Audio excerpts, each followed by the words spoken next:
Impemba here with James Grande. Welcome into the MLB DFS Playbook live show here on the Better Sports Network and Fantasy Alarm social channels. James, baseball slate tonight, 7 games on the main slate here. We are talking a pretty interesting matchup here going up in terms of pitching. Top 2 pitchers are up against one another on tonight's slate here with Ohtani, Eovaldi. We got some weather in Chicago. Not that it's going to delay the game, but we got 15 to 20 mile an hour winds blowing in, which is going to put a lot of rostership here. We have some low game totals, some interesting strikeout numbers on certain pitchers here tonight. So it's going to be a pretty interesting slate to build for just 7 games. Yeah, definitely an interesting slate. Some solid pitching. Also, different pitchers than when you and I recorded last night, taking them out in multiple spots. So, overall, definitely an interesting slate, a fun one nonetheless. And you know what? Those different pitchers definitely opened more things up. Let me just say that, because we were making some decisions on the podcast last night that maybe you and I didn't necessarily love. But little better when Yu Darvish goes from Yu Darvish to Ryan Weathers overnight, right, John? So yes, because we kind of were maybe playing Yu Darvish, right, but we certainly aren't playing Ryan Weathers. Or are we playing Ryan Weathers? We'll see. Don't say we though. I'm not playing Ryan. That's a why don't we get into Vegas here again? We got 7 games. Give us the spreads and totals that we should be keying in on today. Yeah, so some money line favorites here. As my is in decimal places here, John. I don't know why I said that. But Sonny Gray in non-decimal place money line favorite at minus 200 over on DraftKings Sportsbook. The Twins take on the Detroit Tigers tonight. AJ Smith-Shawver and the Atlanta Braves minus 240 against the Colorado Rockies on this main slate. We have Christian Javier and the Houston Astros minus 205 against Washington. Those are your biggest money line non-decimal place favorites. And then when you head over to the over-unders, we have Colorado, Atlanta with a slate high 9.5 implied runs. And then everything else kind of sucks. I guess the most notable thing outside of 9.5 implied runs is that Pittsburgh, Chicago opened at 6.5. It's been bet up to 7. The under is heavily favored, though. So I wouldn't be surprised if by lock that total is at 6.5. Maybe 6, if we really get some line movement, especially if there's going to be 15 mile an hour winds consistently. So one game really appealing, one game really not. So definitely an interesting slate on the Vegas front. 100% there. James, I know this is a baseball show, but we got a little bit of news here today. The Fantasy Alarm Fantasy Football Draft Guide is live. You can get full access to all fantasy football draft guide content and cheat sheet if you sign up for an all-pro subscription package here. That includes that 7-day free trial. Or if you want just a draft guide, you don't want to buy the subscription, that's fine too. $26.99. Go to fantasyalarm.com/draft guide. Again, you can buy the all-pro subscription, sign up there, and get full access to the draft guide. It's updated weekly, daily, seasonally as news comes. We update it. This is a living draft guide. This is not a print magazine draft guide because while all those print magazine draft guides are on your shelves now, someone gets hurt, those aren't getting updated. However, they do get updated here with our living draft guide there. So that launched out there today. We got rankings from Howard Bender, Andrew Cooper, Jim Bowden, Adam Ronas all coming in there as well. We got strategy articles, top 10 sleepers, busts, and rookie articles coming out. So go check all of that out live now today. fantasyalarm.com/draft guide to get access to the fantasy football draft guide. That being said, fantasy football season pushed aside. Let's go back to some MLB DFS talk here, James.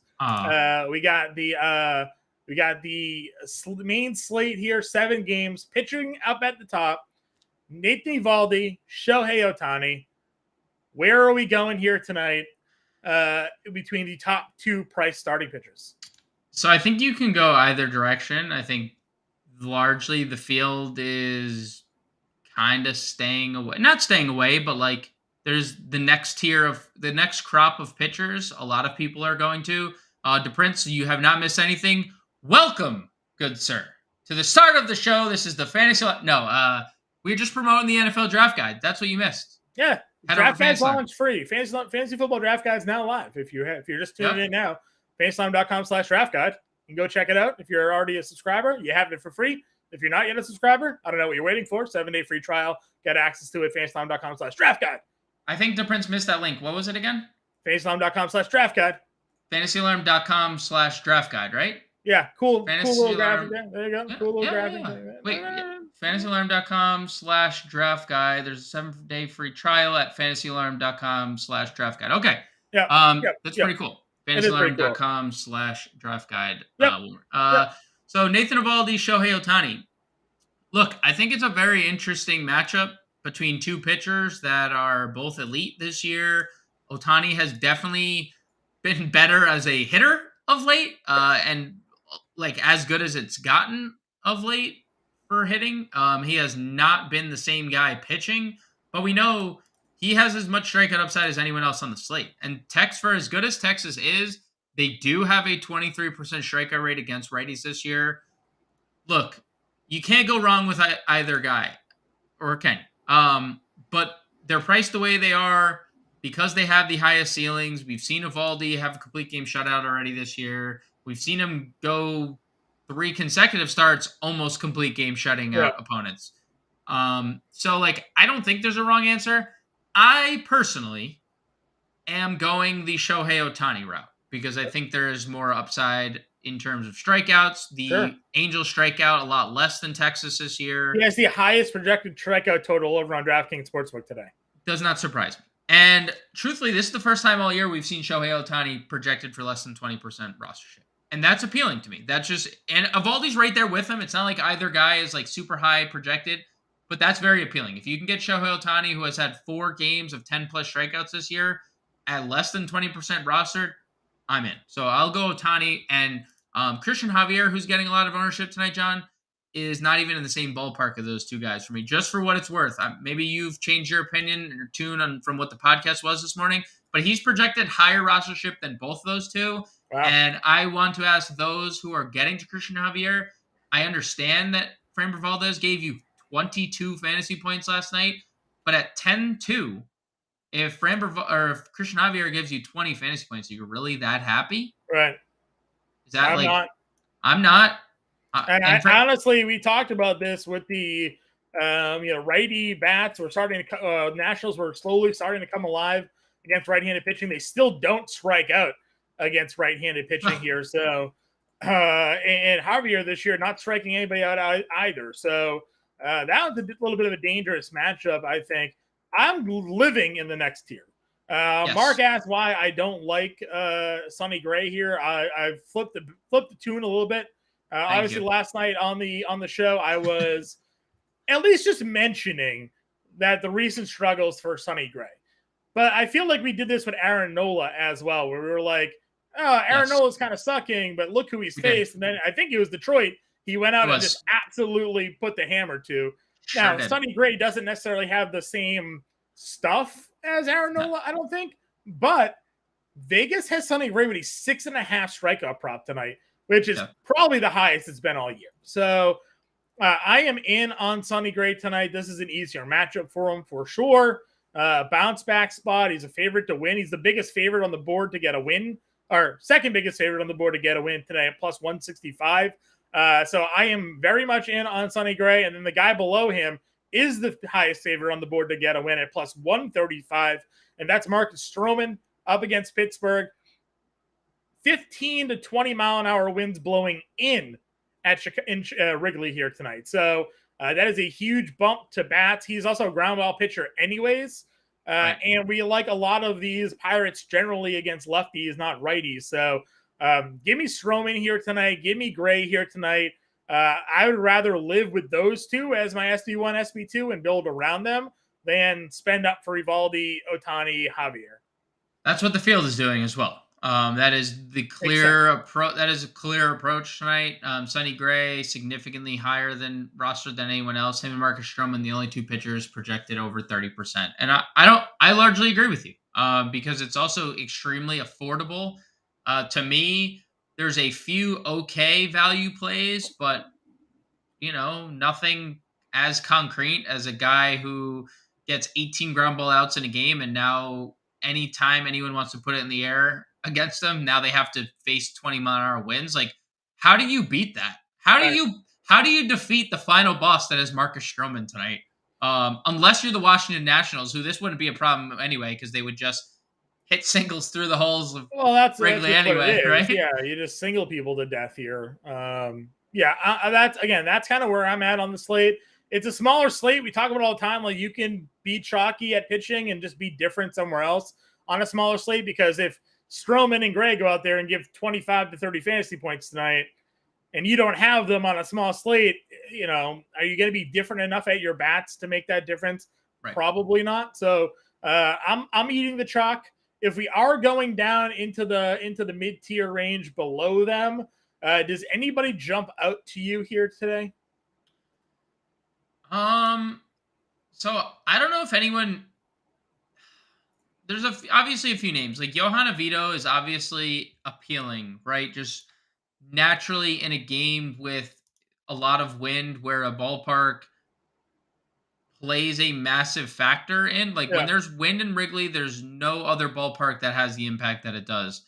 And Oviedo isn't a guy who exactly gave up a lot of power to begin with. I right. mean, 2 home runs since his opening day start. So he's allowed 5 home runs on the year. 3 of them came on his opening start. 2 of Yeah. them in the last 12 starts. 47.5% ground ball rate Yeah, for it's Oviedo. another guy who just and honestly a decent strikeout pitcher too. Like we've now had 5 games in a row in which he struck out 5 or more batters. We know the Cubs strike out a lot. My one worry with Oviedo here, and if anyone was watching the better betting show with me and Dan Servideo just in the last hour, I actually bet his over walk prop. He's done it for over 2.5 walks. He's done it in 4 of his 6 road starts this year. And the Cubs have the third best walk rate in baseball against righties, second best over the last 2 weeks. He's just not a guy who throws a lot of strikes. So, like, No. that's the worry for me using Oviedo, would be the walks. And, like, you you can only find 2 starts since the beginning of the year that he's not walked multiple batters. So, like, Oviedo's fine.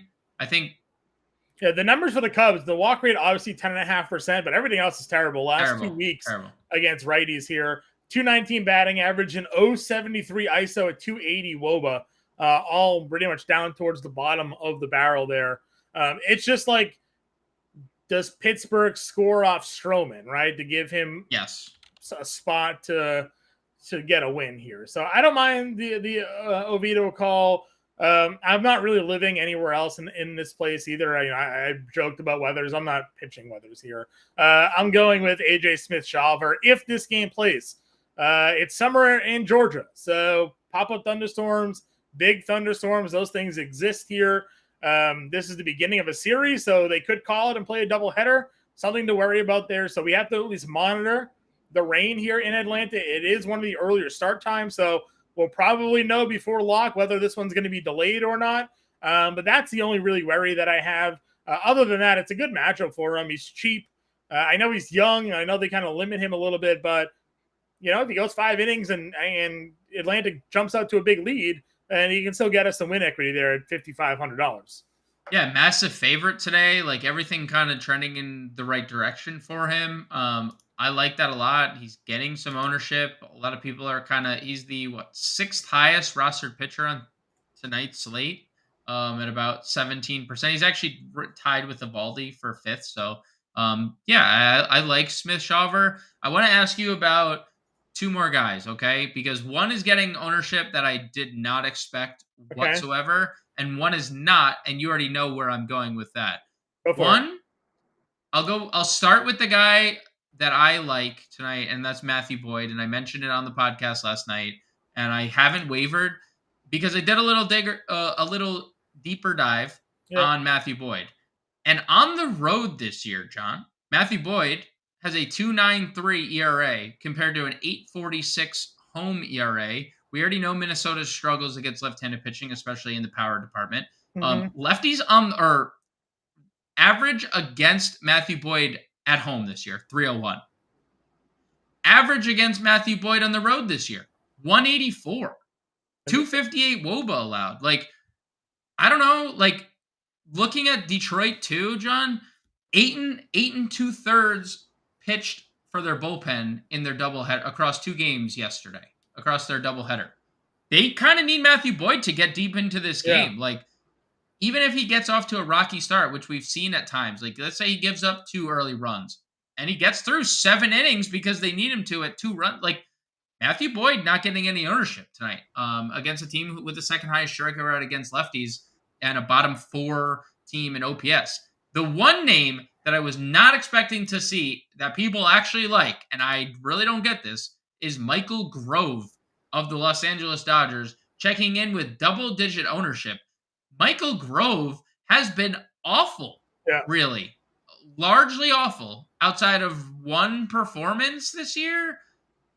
I mean, like, why? Like, I know the lefties are what kill Michael Grove. The lefties have killed him all year long. And the White Sox don't have lefty bats to, like, anywhere. They just don't exist. Andrew Benintendi. I say this to you all the time. I'm like, that is not a scary lefty. Like, Andrew Benintendi has as much power as you and I do.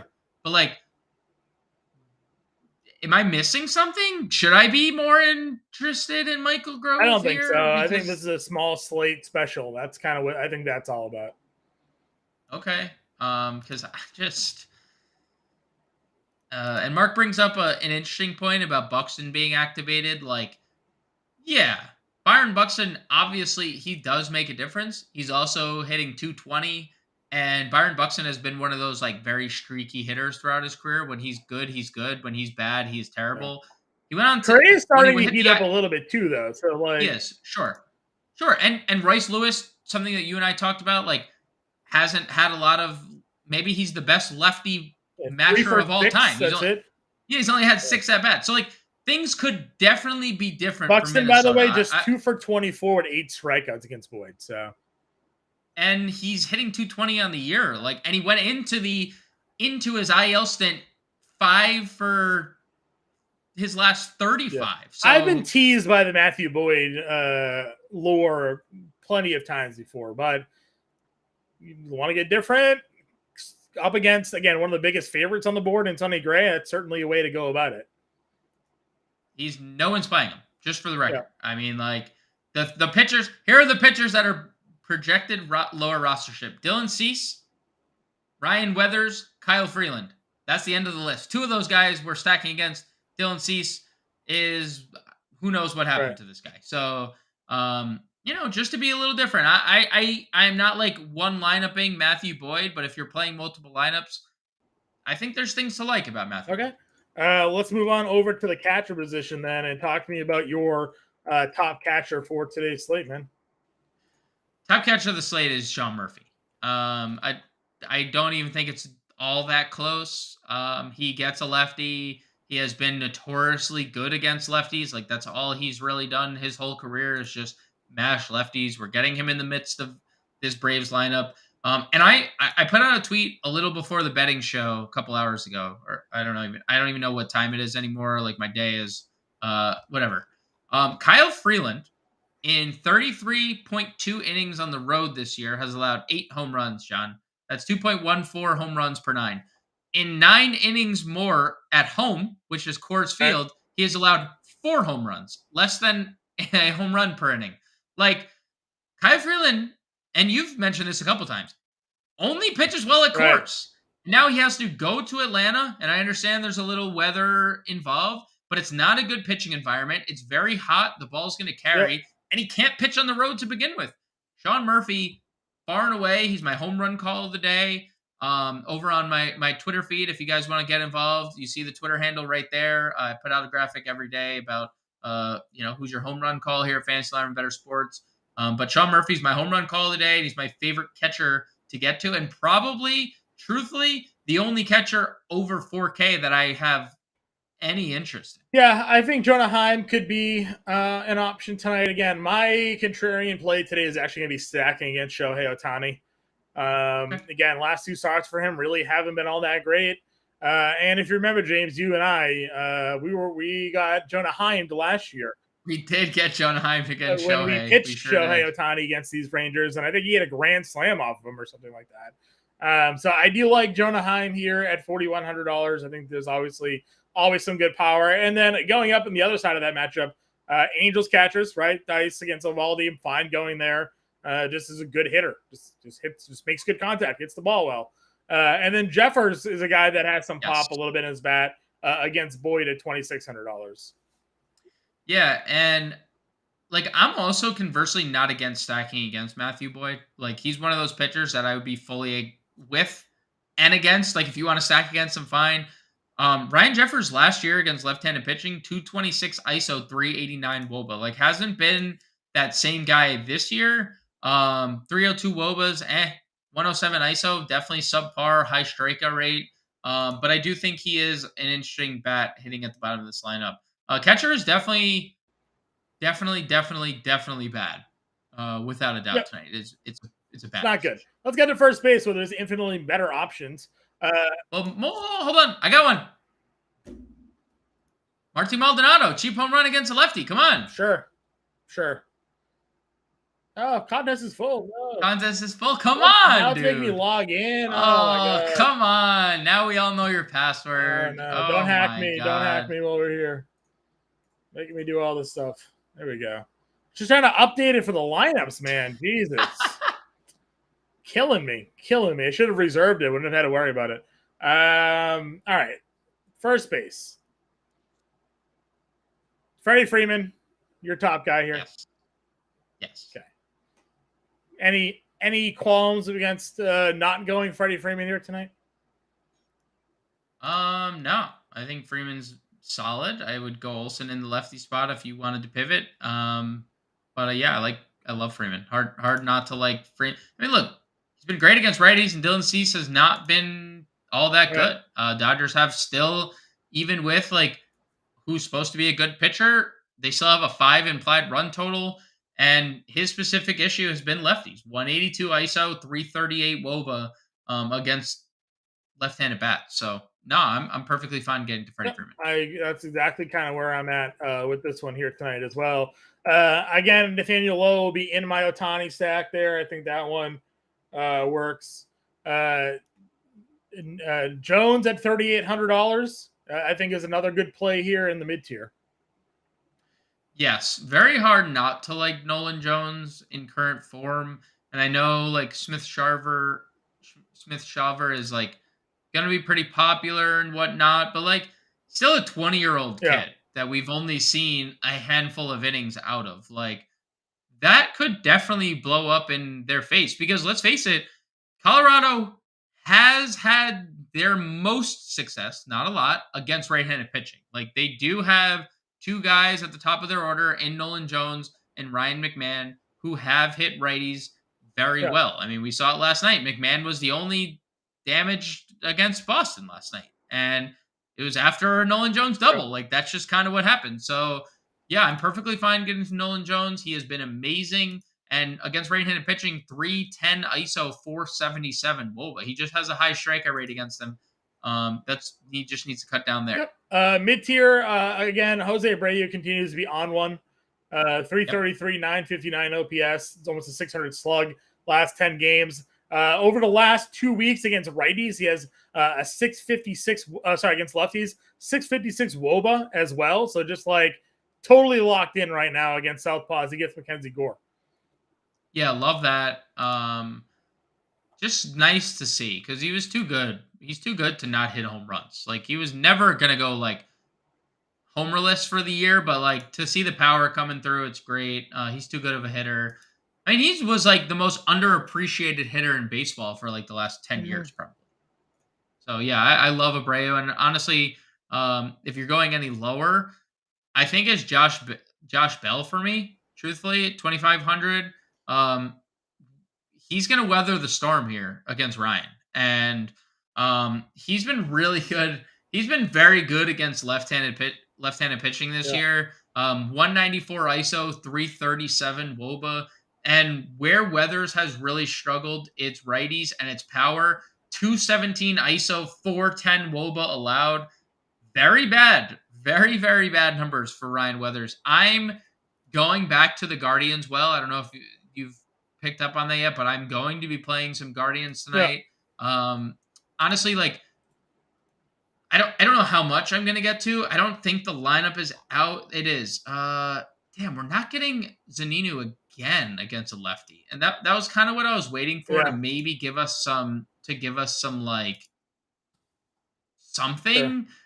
Because their catcher tonight, Yeah. John, is a 2K first baseman. He is actually he's not even on, is he on the slate? Fry? He is. He is 2K at first base, David Fry, a right-handed bat. Not going to get there, but it's another punty option if you wanted to get a righty against Ryan Okay. Weathers. I don't mind it. And then Mark and Chad's asking you about Donovan Solano leading off tonight. What are your thoughts?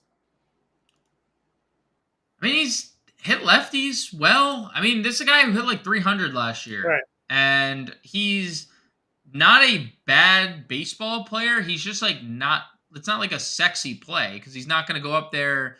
I mean, this is like it's like Luis Urias if Luis Urias was 2K, right? Like minus like 100 points on his batting average, but like not a lot of power, singles hitter.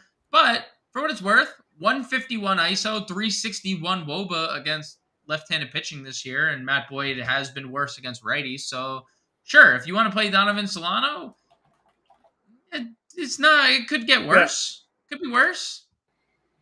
Yeah, again, he's a guy that has hit lefties well over the course of his career. So I think it's that. Could be a play if you want to get super different. No one's going to go there tonight.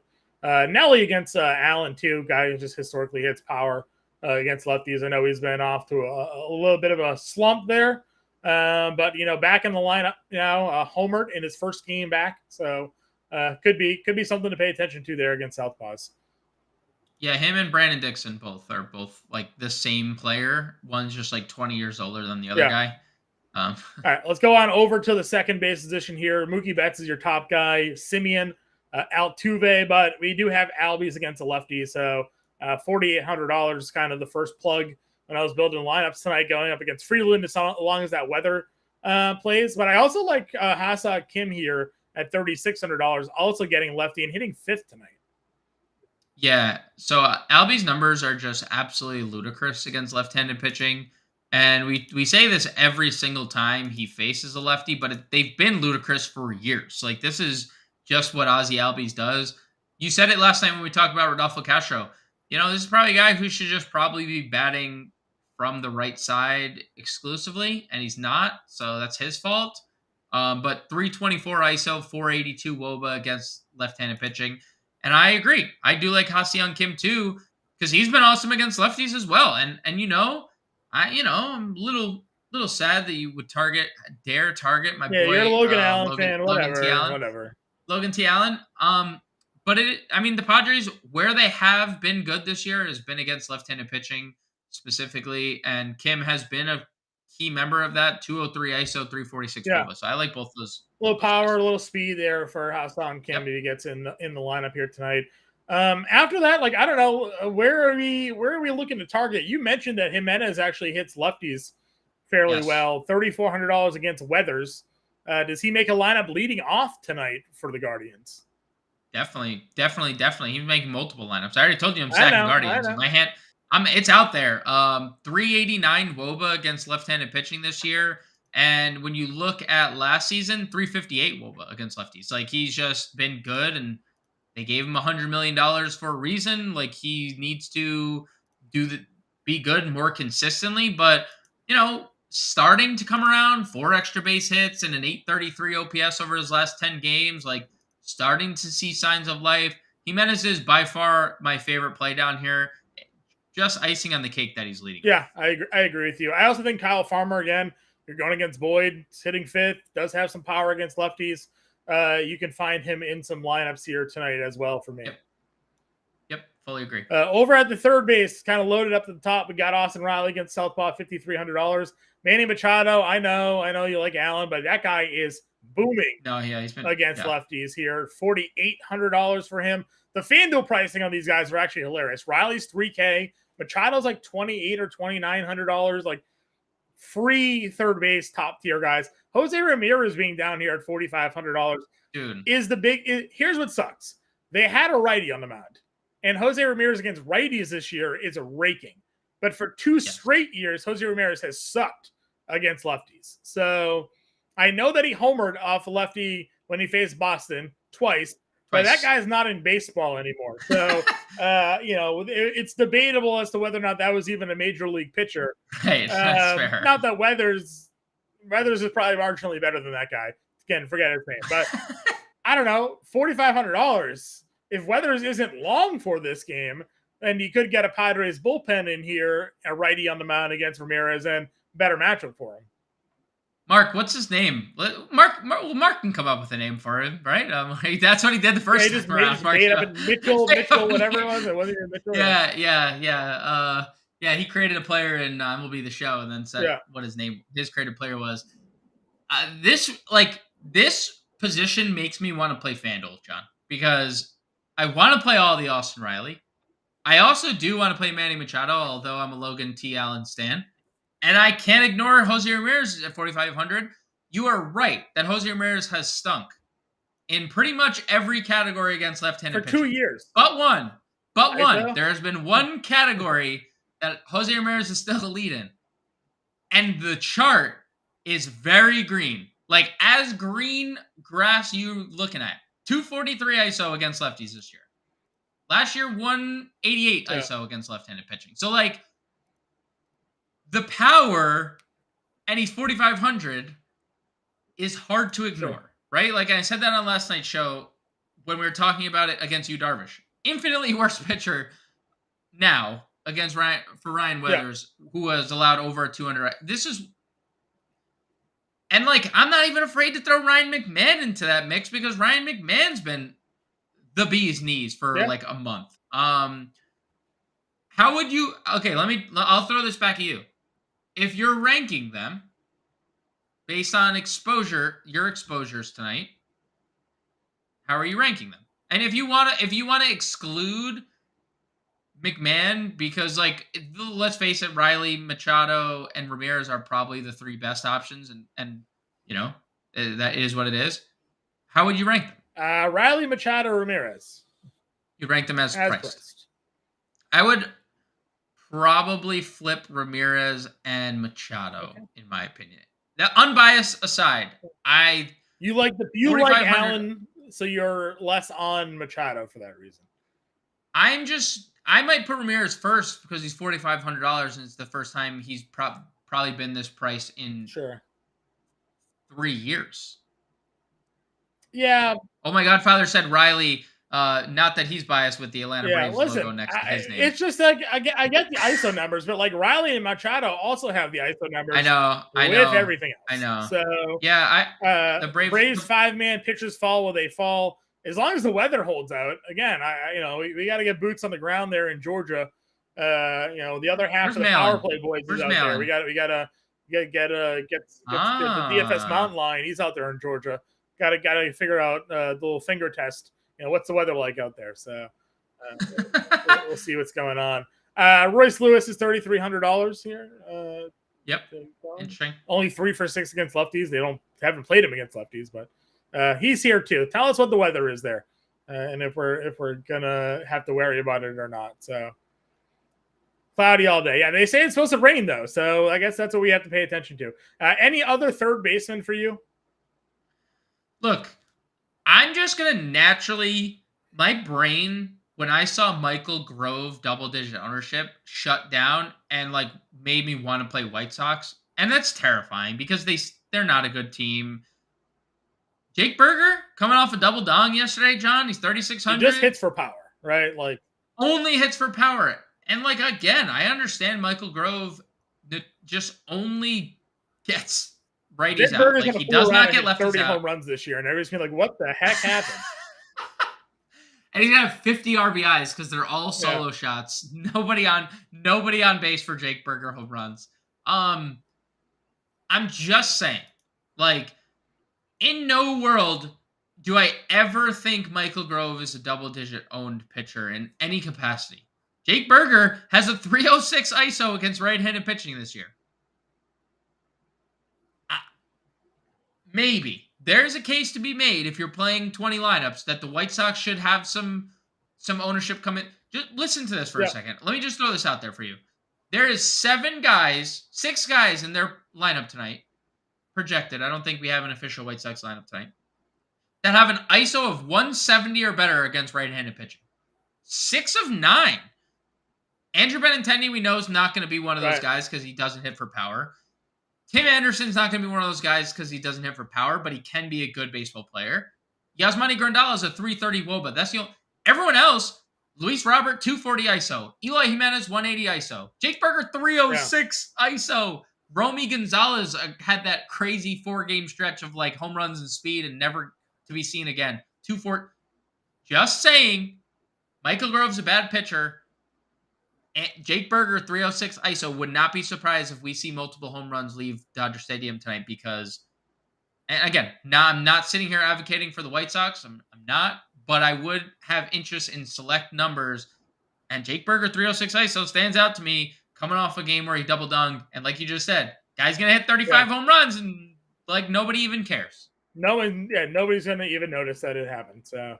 All right, you've sold a convincing argument here, so why not run with it? Let's move on over to shortstop. Seager at 55 is up at top here. Again, I like Texas against Ohtani as a contrarian play here today. So Seager will obviously slot into some lineups there at $5,500. But where are you living at this position here today? Because I went down it and it was okay, but nothing really stood out to me. I found myself plugging Kim in at shortstop more often than anything else. I have some Correa, but that's really where I lived today at shortstop. So I'll throw one name into that because I largely agree. And it's Orlando Arcia at $3,800.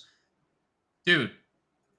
And oh my God, Father, like to his point. As another, we just see another Brave, as we see like just Brave logo just taking over the YouTube's chat, like, and I get it because they're all incredible against left-handed pitching, and it's a small sample. I will say he's still hitting 330 on the year, so like that's not a small sample. But on the year against left-handed pitching, Orlando Arcia has a 517 ISO and a 594 WOBA. Those are insane numbers for any human on planet Earth. Like, and we're talking about Orlando Arcia, not Ronald Acuna, not Austin Riley, not Ozzie Albies. We're talking about their 8-hitter, who was not even supposed to be their shortstop this year, or was, but was going to be overtaken by Vaughn Grissom at some point. Vaughn Grissom ain't walking through that door.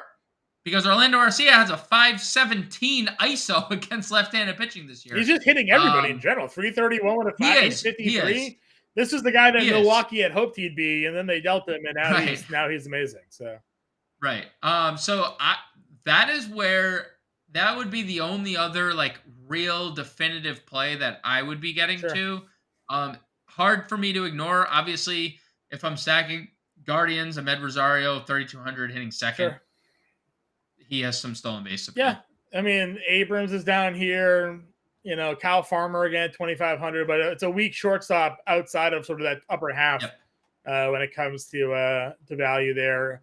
Braves hitting coach Kevin Seitzer, he claims, is doing the work with Acuna. I might as well call him Acuna at this point, Arcia, the way he has been playing. Speaking of Ronald Acuna, top outfielder here, he has $6,600 on this slate. That's a hefty price tag. Probably too cheap. Probably too cheap. Probably too cheap. Only Ronald Acuna and Jake Burger should be this high up. Okay. That's what I've been screaming this whole episode. 29 fantasy points in back-to-back games. He had a 30-pointer the other day as well. Listen, you can fit him in your lineup tonight. There's enough value, especially in Atlanta. They have like 9 guys that you can play. Their entire outfield is playable. and we'll get to some of the cheaper plays on the slate here. It's just whether or not this game plays, right? We need to know the weather in Atlanta because we're definitely in here. I like Tatis. I like JD Martinez. I think those are fine plays up at the top here as well. I feel like this game's going to play. This feels good for the Braves, so I'm not all too worried. Tatis is a pretty close second.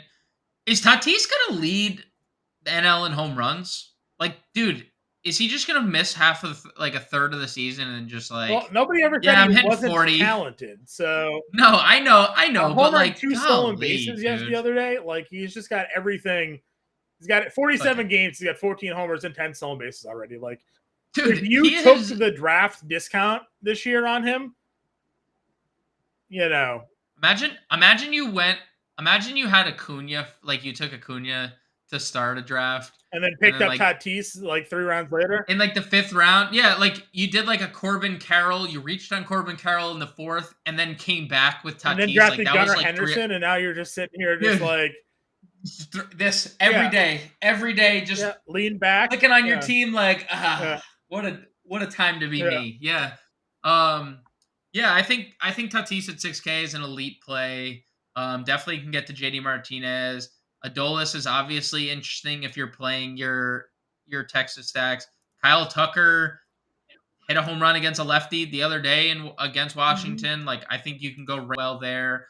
I'm not that in on Buxton, truthfully. Like, I think if you're playing Minnesota, that's fine. We said the numbers. One, he's struggling against lefties, and he's never hit Boyd. So I'm fine going against that. Pittsburgh, Chicago is just too much of a too good of a pitcher's environment today to want to go any of them. Bellinger's back though. He's cheaper on FanDuel. He's like $2,900, but not going to pay $48 on DraftKings for him.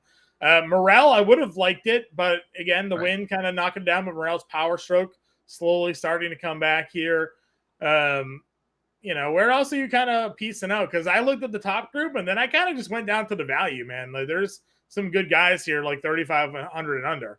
I mean, if you want to listen to my babbling, idiotic self at times, like Luis Robert, $4,800 against Michael Grove. Sure. Homered in 2 of his last 3 games. We know how streaky Luis Robert can be. And Eloy Jimenez came back and is priced appropriately, semi-appropriately. Like, he still should be more expensive. He's not $3,700. He's not $3,700. Congrats to DraftKings on that. Congrats to DraftKings. But he looked perfectly fine with the calf injury. 2 for 5.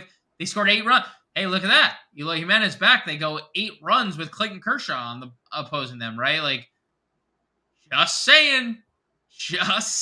White Sox tonight. But then, like, after that, I largely agree. It falls off a cliff, and like Nolan Jones would be the next name you really get to, and then it's like, oh, look, more Braves you can play. Yeah, I mean, there is, right? There's Ozuna at $3,600. Pilar is all the way down here. 22. At 20. Yeah, what is it at? 22. I think it's $2,200. At $2,200. I mean, that guy was on a heater for a little bit, cooling down some, but still was killing lefties. So you can get down to there if you just want to go more Braves on this slate. I like Leotis at $3K again.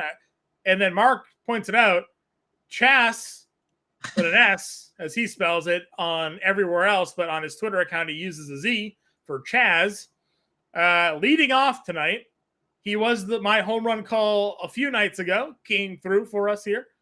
Listen, he homered off a righty, not a lefty in that game. Yep. But he just has power in general. Now he's going up against Mackenzie Gore, who is good, but also bad at times. So which version of Mackenzie Gore shows up here tonight? We will find out. But I definitely like Houston tonight. McCormick, Abreu, those guys in stacks tonight, I think are pretty viable options here. So, I'm in on McCormick there as well. What other value outfielders are on your radar? Before we hop into that, if you were Chas McCormick, would you go with the Z or would you go with the S? Because I would definitely go Z. Yeah, no, you go with the Z. You go with the Z. Yeah. He's doing the right thing. His parents is Chas his actual name, or is it short for like you know, Chastity or something. well, Chaz McCraw. maybe not chastity, but like, Well, what else could it? What is Chase. Chaz short for? Maybe it's Chase. No, Chaz Kane McCormick. Okay. That's his full name. I don't know. Well, I would rather the Z. Yeah. Maybe his parents wanted him to be proper or something like that. Like, oh, the Z's too renegade. We gotta go the S. Is Chasely worse than? Is that worse than Chastity? I don't know. I think that's worse. Yeah. Well, Chastity is a more like of a feminine name. Yeah. Well, Hey, man. Chasely, is could be. I said Chase, so Chas short for Chase. Chase Utley ain't walking through that door. It's true. So, anyways, back to what we were talking about here. No, that was Chastity more is a girl's name, right? Yeah, a girl's name, correct. Jake Myers, 2,300. If you want to stick with, definitely not chase him, Mark. What are we doing? Chase him? Like is that chasm? Could be a chasm. Jake Myers, 2,300. Hayward's here at 25, right? Hayward at 25 hits righties. Corey Dickerson, 2,200. Michael Taylor we talked about last night on the show. And Michael Taylor has been balling. Yeah, has been balling. 345,000 OPS, 724 slug over the last 10 games, 3 homers, and a guy that has historically hit left-handed pitching pretty well. Let's see, any BVP here for him against Boyd. Michael A. Taylor is 3 for 8 with a double in his career there. Shout out to the A. Really the only guy that has anything worth noting. Joey Gallo, but not active. Has a homer off of him, but that's about it. Not good numbers here for Boyd. 23 strikeouts and 76 at-bats for Boyd here against the current roster of the Twins. So there you go. Yeah, Michael Taylor has 10 home runs. Yeah, the prophecy of the Nationals prospect coming through a decade later, it feels like. For the Twins, yes, for the Twins. Well, he was on the Nationals. He's now on the Twins. Yes, yeah. Yes, yeah. 11 stolen bases, too. He really is becoming the player that they thought he would be. And then they replaced him with Victor Robles, who they thought would also be that guy. Who hasn't been that guy. And now they're hoping Elijah Green comes up and eventually becomes that guy, who probably won't be that guy. And there was someone even before Michael Taylor. Who was it? He never even made it to the majors, I don't think. He ended up having some issues, but now I'm totally blanking on the name there. So home run calls, the Prince. Yeah, we got some home run calls for you. We got home run calls. We got favorite stacks. Favorite value plays, contrarian stacks. But I guess if we're done with outfielders, we can get into that part of the show here, James. What do you think? Yeah. Do you want to start? You want to lead us off? No, not Carter Kaiser. Not a shortstop. Elijah Dukes. That's who it was. Elijah Dukes. Remember Elijah Dukes? He was supposed to be the next upcoming outfielder for them, and he never showed up and did anything either. So yeah, I think Carter Kaboom's still 25. 20, he's still relatively young. Yeah, but yeah, there's nowhere to be seen there.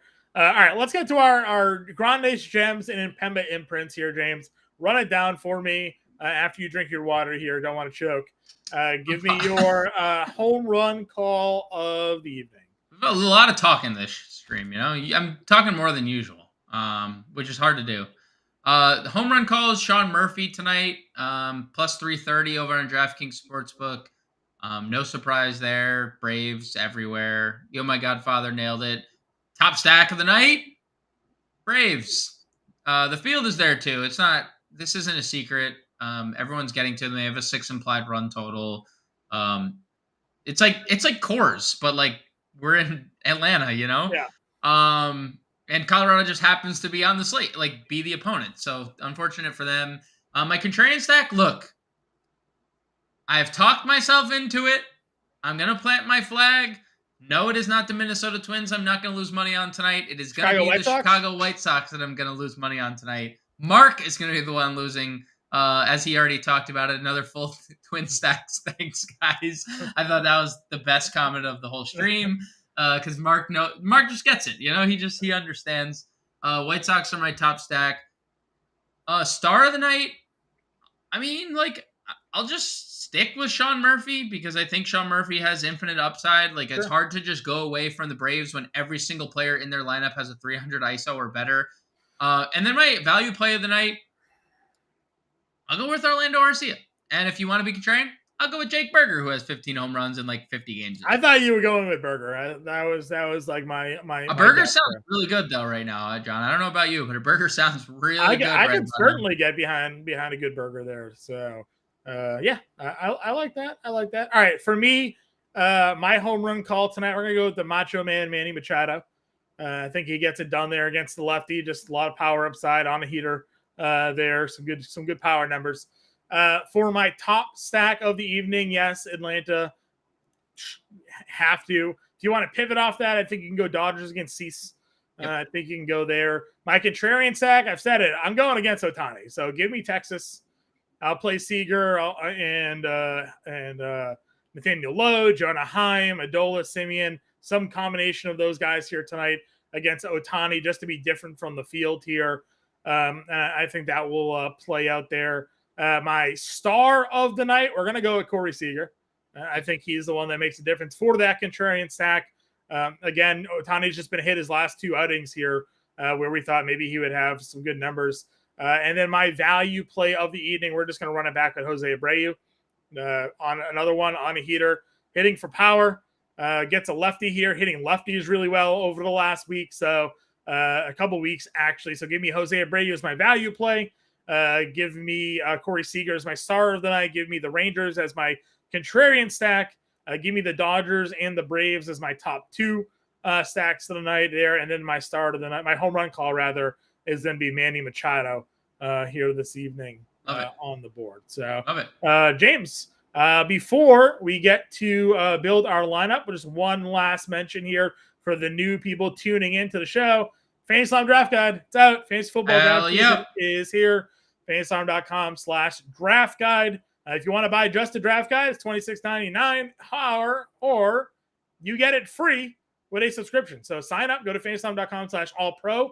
Use promo code MLB50. You save 50% off the first 6 months. It's $19.98 a month for the first 6 months. It also comes with a 7-day free trial. And included in that subscription is the Fantasy Football Living Draft Guide. This is not a hard copy magazine. This is something that lives on site and it is updated as regularly as needed. Also comes with a cheat sheet that comes out with all the rankings, auction grids, everything you need to dominate your fantasy football drafts. So don't buy a stale draft guide at your grocery store, at your newsstand, wherever you go. Last year, James, those magazines came out, and then Cam Akers got hurt, and then J.K. Dobbins got hurt. All these guys got hurt, and you're reading these magazines where they're RB5, RB10, these top guys you have to have in your drafts, and they're out for the year. So, and those magazines are old data. Not here at Fantasyland. We had everything updated, all the rankings updated for all of you. So get now access to the Fantasy Football Draft Guide. It is fantasy football season here already. That's it. Let's go build our lineups here, James. What do you say? Let's go build our lineups here, John. Let's get it. Give me your. I'm plugging Stroman as my SP1. What is your SP2 here tonight? I mean, we're just so on different sides of the fence here at pitcher. We might as well just go Sonny Gray because at least that's like the middle ground for us. We agree on Sonny Gray. I'm fine. I like that. Catcher at 4K, you like Sean Murphy, so I'll piece that one in there. First base position here. I like Jose Abreu. Can we go Jose Abreu? Yes, absolutely. Okay. Second base. We have Albies at $4,800. We have Hassan Kim at 36. Yep. You could play them both technically if you wanted to play Kim at short. Because true. We're either going Kim or I think we're probably settling on Kim or Orlando Arcia. I was going to use Arcia for the play there. Okay. Second base, Albies. We're at $3,800 here. I mean, Burger's there at 36, so I'm fine going with your value play. So if we're building one lineup, I feel like we're missing out on if we don't have Riley, Ramirez, or Machado. Personally. Okay. That's my opinion. Like, I'm playing multiple lineups. That's why I'm playing Jake Burger in one, right? Like, I'm going to play Jake Burger in a contrarian White Sox stack that's going to score 2 runs. Mm-hmm. just feels like we're leaving too much on the table Sure. without having because like we can spend on Chaz McCormick or Kevin Pillar or Michael Taylor or like insert Jason Hayward. Like there's an Sure. infinite amount of good outfield value tonight. I agree with you. Let's move off Arcia then. Maybe get probably can't get Acuna, I would imagine. Probably too expensive. $2,100. The only really way I think that we could probably get to Acuna is if we went from Albies to Jimenez. And I don't know if we would really want to do that, but it's an option to do Could so. go down to Bell. You go down to Josh Bell. So I have, what do I have different than you that I have? You have Farmer, you have Michael Taylor. I went Pilar and McCormick. Yeah, we have the same. I have 3,500 for a shortstop, which is $100 off Ha-Seong Kim, and that makes me sad. So. Yeah, that makes me sad. What was our Mark's guy? Donovan Solano's down there. Fry, as you mentioned, down here at 2K as well. Could go down there in those directions if you were interested. Right. I'm not really. Okay. I mean, boy.